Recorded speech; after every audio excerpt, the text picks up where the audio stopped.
أعوذ بالله من الشيطان الرجيم. بسم الله الرحمن الرحيم. الحمد لله رب العالمين، الرحمن الرحيم، مالك يوم الدين، إياك نعبد وإياك نستعين، اهدنا الصراط المستقيم، صراط الذين أنعمت عليهم غير المغضوب عليهم ولا الضالين.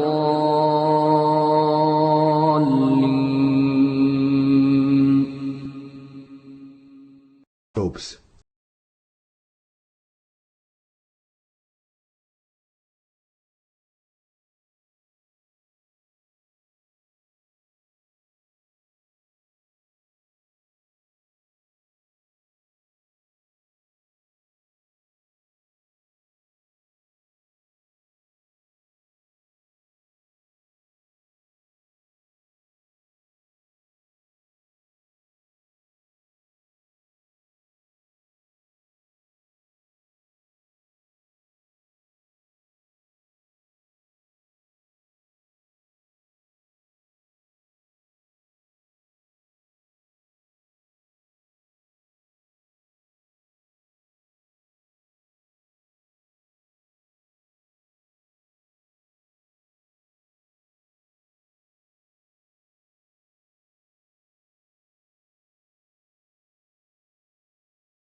Now, if we reflect and ponder about this Quranic verse, we realize that Allah God Almighty teaches us that the heavens contain weaved robes, and the function of robes is to produce a pulling action between the objects they are linked to, which means that the basic unit of all forms of energy in creation is 3 weaved robes.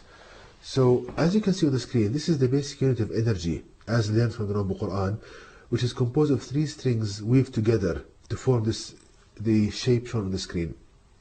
And this is in physics, is unknown today. What is the basic unit of all forms of energy? Allah God Almighty teaches us in one verse in the Noble Quran the form of this, which is 3 strings weaved together, which Allah God Almighty calls them hubuk. So we see how a believer would be the teacher of others from the Noble Quran, not the one on the receiving end. Now, the other question, what is the function of these basic units of energy? The answer can be found again in the same Quranic verse, and the heavens containing weaved robes. Now, the function of robes is to produce a pulling action between the objects they are linked to, which means that the basic energy in creation generates a pulling action between the 2 objects it's connected to. So, the basic unit of energy, the function of this basic unit, is to produce a pulling action between its two ends. And this explains the gravitational energy, magnetic energy, electrical energy, and so forth. The other question to be answered from the Noble Quran: are the basic units of energy continuous or discrete? The answer can be found in the Noble Quran in chapter 54, verse 49, where Allah God Almighty states, Allah God Almighty created everything in discrete, predetermined quantum. Thus, if we reflect and ponder upon this Quranic verse, we realize the following. Allah God Almighty states in the Noble Quran that He created all of His creation in discrete fashion. Thus, energy weaved robes are discrete, occupying a certain quantized 3D space. The other question to ask in order to understand energy in creation more and more: how do energy basic units propagate? The answer can be found again in the Noble Quran in chapter 21, verse 30, where the Almighty states, have not those who disbelieve known that the heaven and the earth were joined together as one united piece? Then Allah God tore them apart, and Allah God has made from water every living thing. Will they not then believe? Now, what's the meaning of this Quranic verse? Allah God states that He created everything from water. Now, so many people understand this, that water is essential for life. If there is no water, there is no life. And this is a wrong understanding, because, for example, angels, it can be deduced from Islam that they were created from light. Now, the angels don't drink water, so there should be another meaning for this Quranic verse. The other meaning is this: that Allah God Almighty created everything from water, i.e., He created everything in His creation with the same design and function of water. So, since Allah God Almighty states that He has created everything from water, thus all forms of energy should propagate, like the propagation of energy in water. And energy propagates in water in concentric spheres in three-dimensional space. So as you can see on the screen, if you throw a rock in a pond of water, which is the energy source, energy propagates in water in concentric circles. And this is in two-dimensional space. In three-dimensional space, energy propagates from a source in concentric spheres. So since Allah God Almighty created everything from water, thus all forms of energy propagate from their sources with concentric spheres.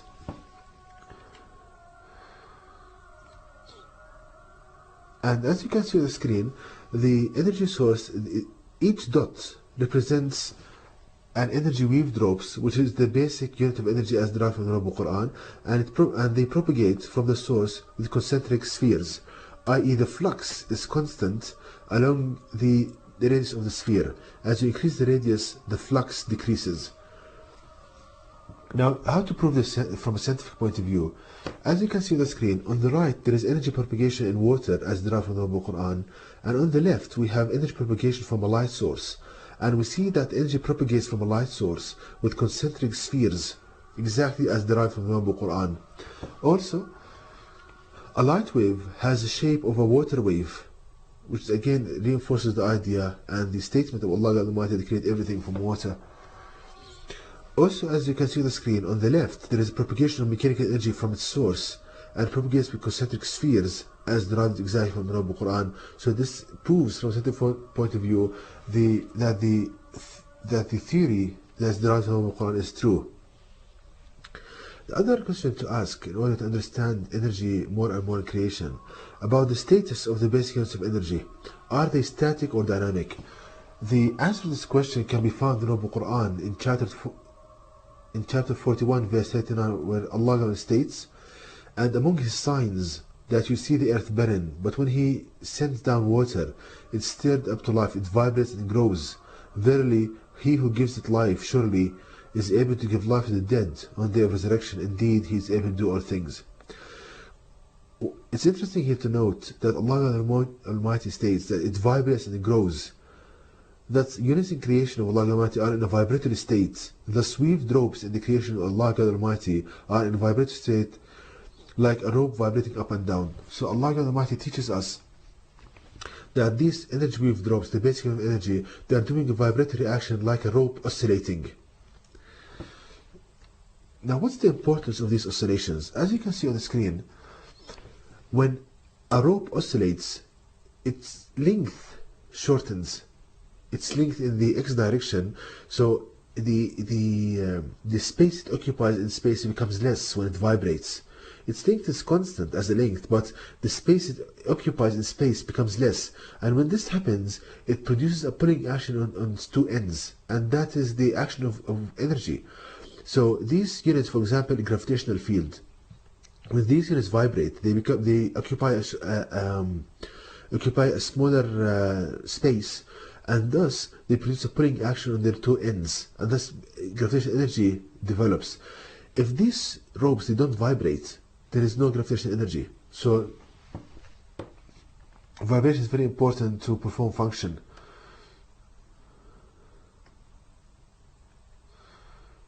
Now, the other question to answer, what is the energy within the seven heavens of the atom? And the atom, as derived from the Noble Quran, is the basic unit of matter in creation.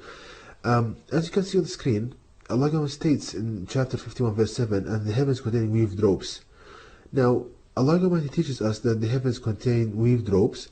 Thus, the function of drops is to produce a pulling action between the objects they are linked to, which indicates that gravitational energy exists within the seven heavens of the atom. Thus, the atom, the heavens of the atom, gravitational energy is the predominant force in that space. So, as you can see on the screen, an atom can produce a pulling action on another atom or another object when it's in close proximity to it, because each dot you see on the screen represents a gravity wave drop, and when it vibrates, it's a pulling action, and this can pull any object, any atom that comes in proximity, and this is gravitational energy within the heavens of the atom.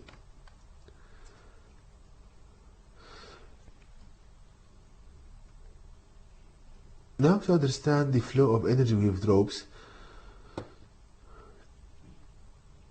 as you can see on the screen, when the base unit of energy, it vibrates, it produces a magnetic field.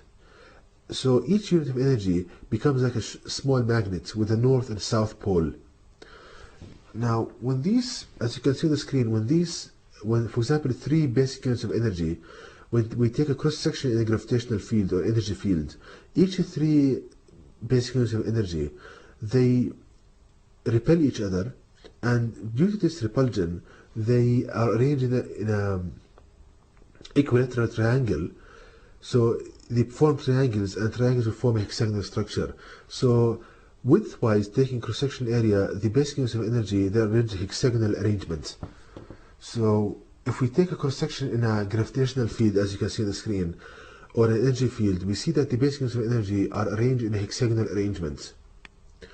So to summarize how to understand all forms of energy in creation, firstly, the basic unit of all forms of energy is 3 strings weaved together, weaved ropes. Secondly, the basic function of these weaved ropes is to produce a pulling action between its both ends. Thus, all forms of energy produce a pulling action. Thirdly, energy weaved ropes propagate in a hexagonal pattern from energy source, forming a surface of a sphere. So we see now another thing to understand here, the phenomena of attraction and repulsion between energy fields. As you can see on the screen, if we have 2 sources, for example, of water, and they propagate head-on collision, then they will cause repulsion between the 2 sources. Now, if you have a source and a sink, that will produce attraction. So to summarize, now if in creation, if we have 2 sources of energy going collision head-on, that will produce a repulsive force between them. But if you have a source and a sink, that will produce attraction between the 2 sources. So we see how Allah God Almighty teaches us from the Noble Quran creation in full. And to know more about this, please visit my website at www.quran-miracle.com, and you can email me at zaidquran@yahoo.com. And may the peace and blessings of Allah be upon you all.